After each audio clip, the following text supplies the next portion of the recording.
அனைவருக்கும் வணக்கம். முந்தைய ஆண்டு சப் இன்ஸ்பெக்டர் தேர்வில் நமக்கு ஆங்கிலேயர்களின் நில வருவாய் பற்றி ஒரு கொஸ்டின் கேட்டிருக்காங்க. அதை டீகோட் பண்ணிவிடுவோமா? வாங்க. வாக்கியம் 1 பாருங்க. ஆங்கிலேயர்களால் 3 வகையான வருவாய் வசூல் முறை அறிமுகப்படுத்தப்பட்டது. வாக்கியம் 2, ரயத் என்றால் விவசாயி என்று பொருள் அப்படின்னு சொல்கிறாங்க. இதுக்கான கரெக்டான விடை எதுன்னு பார்த்தீங்கன்னா 2 வாக்கியமுமே சரிதான். சரி, இப்போ அது சம்மந்தப்பட்ட அது உள்ளே இருக்கிற டீட்டெயில்ஸ் எல்லாம் பார்த்துடலாமா? வாங்க போவோம். ஃபஸ்ட்டு பாருங்கள், இங்கே ஆண்டு கொடுத்துருக்காங்க, அறிமுகப்படுத்தியவரும் கொடுத்துருக்காங்க. மொத்தம் 3 வகையான நில வருவாய் முறைன்னு பார்த்தோம்ல, அது என்னென்ன அப்படின்னு பார்த்தோன்னா, ஃபஸ்ட்டு நிலையான நிலவரி, அதாவது ஜமீன்தாரி முறைன்னுவாங்க. எந்த ஆண்டு அறிமுகப்படுத்தினாங்க அப்படின்னா 1793. அறிமுகப்படுத்தியவர் அப்படின்னு கேட்டாங்கன்னா காரன் வாலிஸ் பிரபு. எந்தெந்த இடத்துல அறிமுகப்படுத்துனாங்க கேட்கலாம். வங்காளம், பீகார், ஒரிசா. அடுத்தது ரயத்வாரி முறை. எந்த ஆண்டு அறிமுகப்படுத்துனாங்க அப்படின்னா 1820.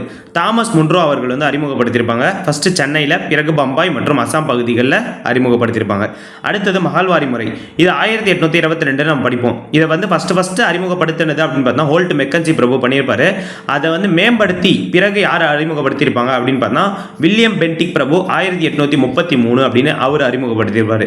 இப்படி நம்ம கேட்கலாம், மகள்வாரி முறை வில்லியம் பென்டிக் பிரபுவால் அறிமுகப்படுத்திய ஆண்டு அப்படின்னு கேட்டாங்கன்னா நம்ம 1833 தான் நம்ம போடணும். சரிங்களா? சரி, இப்போ அதை பார்த்துடலாம். நிலையான நிலவரி திட்டம் 1865 ராபர்ட் கிளைவ் வந்திருப்பாரு. அப்போ வந்து ஓராண்டு நிலவரி திட்டமாக இவர் இன்ட்ரோடியூஸ் பண்ணியிருப்பாரு. பிறகு வாரன் ஹாஸ்டிங்ஸ் பிரபு வந்திருப்பாரு. அவர் வந்து 1லேருந்து 5 ஆண்டுகளுக்காக வரியை வந்து மாற்றியிருப்பார். அடுத்தது காரன் வாலிஸ் பிரபு வந்திருப்பார். அவருடைய காலத்தில் தான் 1893 10 ஆண்டு ஒரு நிலையான நிலவரி திட்டம் இருக்கணும் அப்படின்றத வந்து மாற்றிருப்பார். அந்த திட்டத்துக்கு ஒரு வேறு பெயர்கள்லாம் இருக்குது. அது என்னென்ன பெயர்கள் கேட்கலாம், நமக்கு கேட்கறதுக்கு 100% வாய்ப்பு இருக்குது. என்னென்ன பெயர்கள் அப்படின்னு பார்த்தோம்னா ஜமீன்தாரி, ஜாகீர்தாரி, மல்குசாரி, அப்படின்னா பிஸ்வேதாரி அப்படின்ற அழைப்பாங்க. அடுத்தது நில வருவாய் பார்த்தீங்கன்னா 11ல் 10 பங்கு வந்து வசூலிக்கப்பட்டது அப்படின்றத நமக்கு சொல்கிறாங்க இந்த நிலையான நிலவரி திட்டத்தில். அடுத்தது பார்த்தீங்கன்னா ரயத்வாரி திட்டம்.